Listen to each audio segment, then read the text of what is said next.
สบายดีคลิปนี้ก็จะมาถึงออเดอร์เซลล์ม้วนนี้เป็นออเดอร์ที่ตั้งลิมิตไว้สำหรับเซลล์ชุดนี้ก็บ่มีหยังหลายในการวิเคราะห์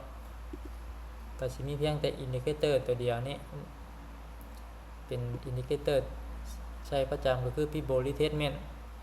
ก่อนจะใช้ตัวนี้เราก็ต้องหาจุดพักตัวก่อนคือมื้อเช้าเรามาได้บายอยู่จุดนี้แล้วเบรกขึ้นมาพอเบรกขึ้นมาแล้วมาพักตัวแล้วเบรกขึ้นต่อเราก็เลยมากางพิโบจากจุดนี้จุดที่ว่าพักตัวนี่ดึงมาไปใส่ลุ่มแล้วเห็นตัวเลขสำคัญบัดนี้ตัวเลขสำคัญก็คือ161.8ของพิโบที่เรากางเป็นชุดนี้แล้วก็อันที่สองนี่เป็นซับไพโซนนี่จะเป็นชุดนี้อันที่3บัดนี้อันที่3นี่เป็นพิโบคือเก่าเป็นPivot Retracement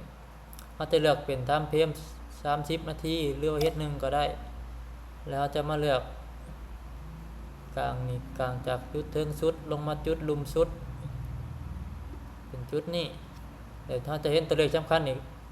ตัวเลขหนึ่งก็คือ61.8จะเป็นจุดนี้จะมาควบคู่กันจาก161.8กับ61.8ของ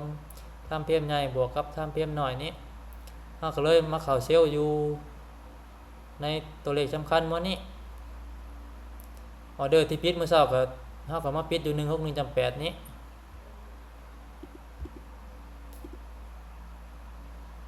แบบนึงเด้อเรื่องกลางพี่โบลงมาแล้วบอลเฮาปิดออเดอร์ก็คือ161.8ชุดนี้บวกกับซัพพลายโซนก็สิมีประมาณนี้สำหรับออเดอร์ที่เข้ามื้อนี้ก็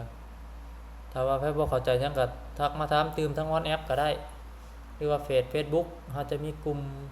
Facebook แล้วก็กลุ่ม WhatsApp สำหรับคลิปนี้ก็สิมีเพียงเท่านี้ขอขอบใจ